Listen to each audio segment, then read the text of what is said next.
Thank you for tuning in to the best parenting show on the internet, Post Daily Dose. It's the Post. It's the Post. It's the Post. The Post Daily Dose. It's the Post. It's the Post. It's the Post. The Post Daily Dose. It's the Post. It's the Post. Hey there, Post+Institute. This is Kristi, Saul, the co-founder, coming at you live for tonight's episode of Post Daily Dose, the best little parenting show on the internet. I hope you guys are doing fabulous this evening. Of course, I want to start by plugging these books real quick. Brian's book, From Fear to Love, that you can get on promotion at feartolovebook.com. Then, of course, we've got this incredible, and I do mean this workbook is incredible. I was working on it a little bit today. Adding a little bit to the back so that we can get it printed and I can use every single page that's available. So we'll have it in-house hopefully very soon, but you can get it in print on Amazon using their print-on-demand service. And we also have it available on ebook at postinstitute.com. And then, of course, this incredible book, The Great Behavior Breakdown, available at postinstitute.com as well as Amazon. So, the month of February, we are focusing on all things love. And last week we hit on a couple of post nuggets. Breathe in, love will enter, peace will follow. That's a Brian+Post quote. Another Post quote. Fear says fix it. Love says create the environment, build the loving relationship. And that will create the recipe for people being the best version of themselves. And then we started diving into 1 Corinthians 13. Love is patient. Love is kind. And last night we talked about love does not envy. So tonight, love does not boast. It is not proud. Whew. That really... honestly, I have been thinking about this all day long, knowing I was going to come and talk to you guys about this and really digging deep to gain some sort of wisdom. And here's what I realized. Hey, Carrie, nice to see you and thanks for saying hi. I see a few other people watching. Anybody who wants to say hi, I always love that. So one of the things that as we've been diving through this, we've been able to really pretty easily notice how the flip side, right? Love is patient. So the flip side of patient is being impatient, and knowing that when we step out of being patient, when we start being impatient, that is a red flag, that we're stepping into fear. We're stepping out of love and into fear. When we are being unkind, when we are spewing our stress on others, it's coming from a place of fear. We are stepping out of love and we are stepping into fear. We noticed last night, we talked about love does not envy. We talked about how envy takes us out of our life and out of being able to see the beauty of where we're planted and what we've been called to do, and how it invites us into envying other people, and that keeps us from really being able to create the life we're really wanting. We also identified how oftentimes envy and grief can be tag team partners. And so to notice when that feeling of envy or jealousy comes up and to let it be a red flag, to go deeper. What's that coming from? What's that telling you? It's just a really great opportunity to be very gentle with yourself and with your children, and to also get creative. That just because maybe your child can't do things the way other families are doing them, that you and your child can't go and do certain things that other people are able to go and do, doesn't mean that you might not be able to create some sort of version of that to help you feel more fulfilled. So tonight, love does not boast and it is not proud. So I had to click over and do a little reading just to try to get a little deeper into that. And here's what I came up with.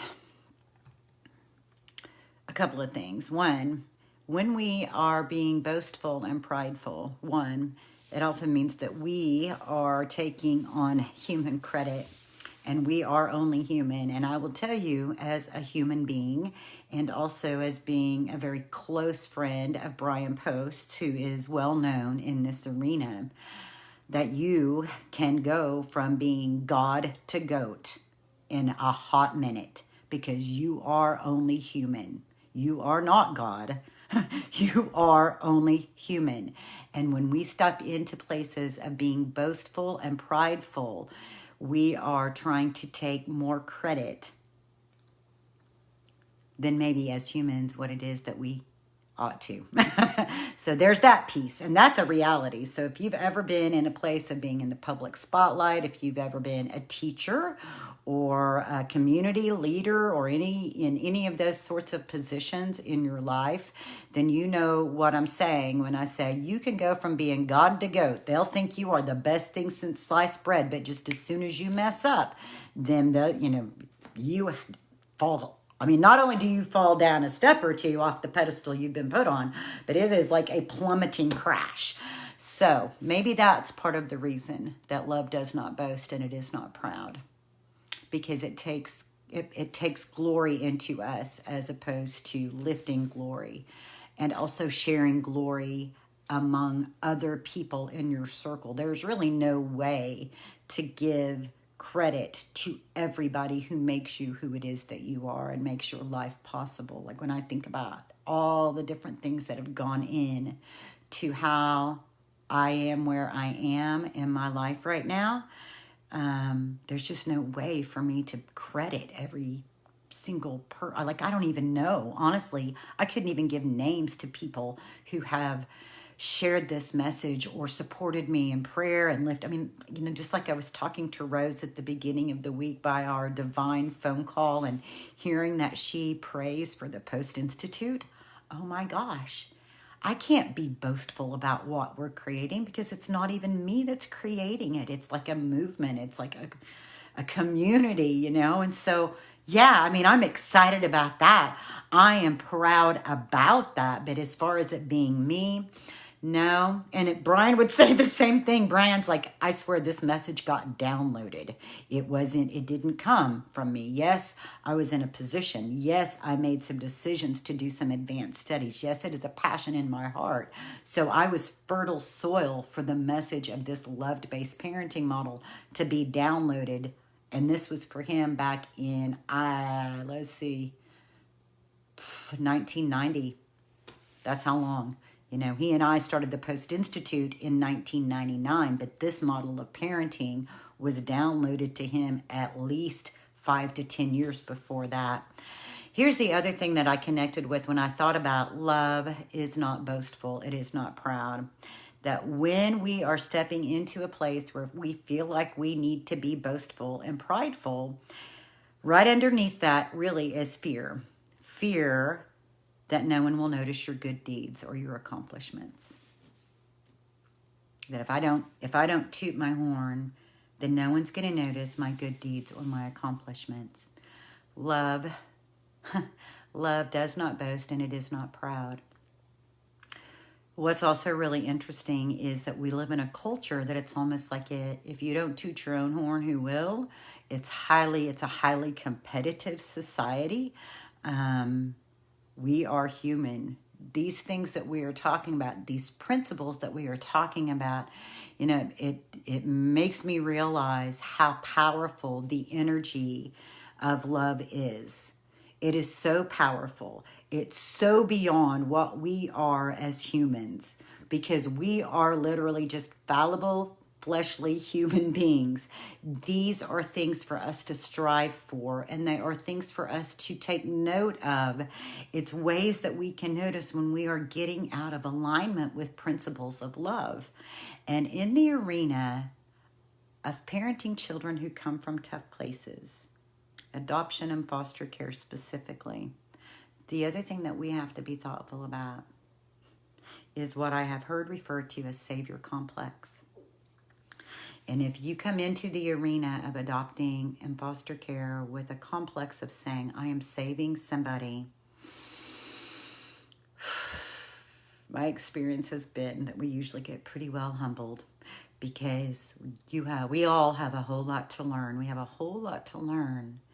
And the experiences that we have and the growth that we experience when we're parenting children who come from tough places, I think really puts us into this place of realizing that we're not saviors.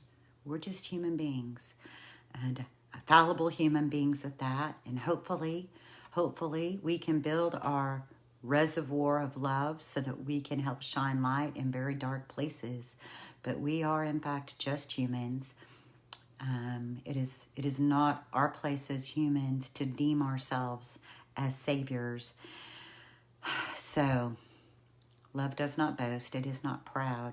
When we step into those areas of life, when we feel like we are bragging about ourselves and our accomplishments and boasting, it's likely that we're stepping into a place of fear because we're afraid that no one else will notice our good deeds or our accomplishments.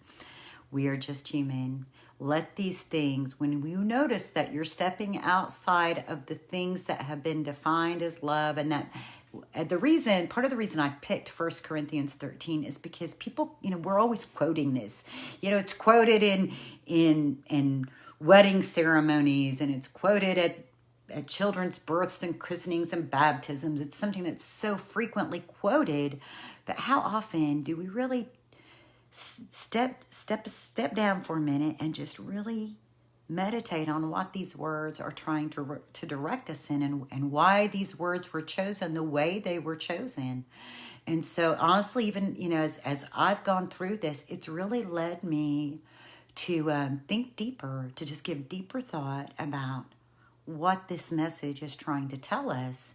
And it's just telling us that there's this place of patience and kindness and appreciating the life that you have, and to just having this humble way of going about life can be a very beautiful thing. Not everybody's going to be the Super Bowl champion. Not everybody's going to be standing on one of the 3 tiers at the Olympics. That everybody has a different purpose and a different walk in life.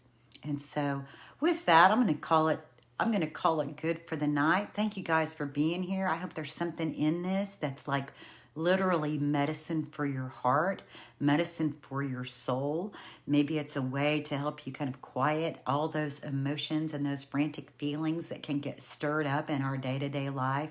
When we can quiet those racing thoughts and those emotions that are like palm trees in the wind, it really can create a much greater pathway to really connect with greater love and be able to walk in that space.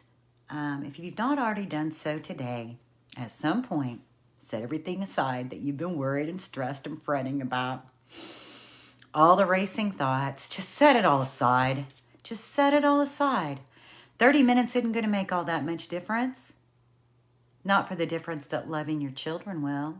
Spending time with them, engaged with them, playing with them, letting the love you have for them shine from your eyes, let it emit from your heart. Let them be able to look at you, and when they look at you, they'll just be like, oh my gosh, and be like, yeah, I love you that much. You are so adorable. Take time to play with them, wrestle, lounge, relax, create together, whatever that looks like for your family. Honestly, it's one of the most valuable things in creating healing is simply sharing that kind of time together.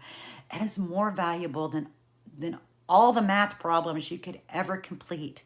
When we spend time in those activities, it's building a part in their brain that will make future learning come easier. It's one of the most fundamental building blocks in the relationship. And remember what Brian tells us: in any given moment, we can act out of stress and fear and overwhelm, or we can take 1 to 2 to 3 deep breaths and we can choose love. Much love to you guys. Have a blessed evening, and we'll see y'all tomorrow.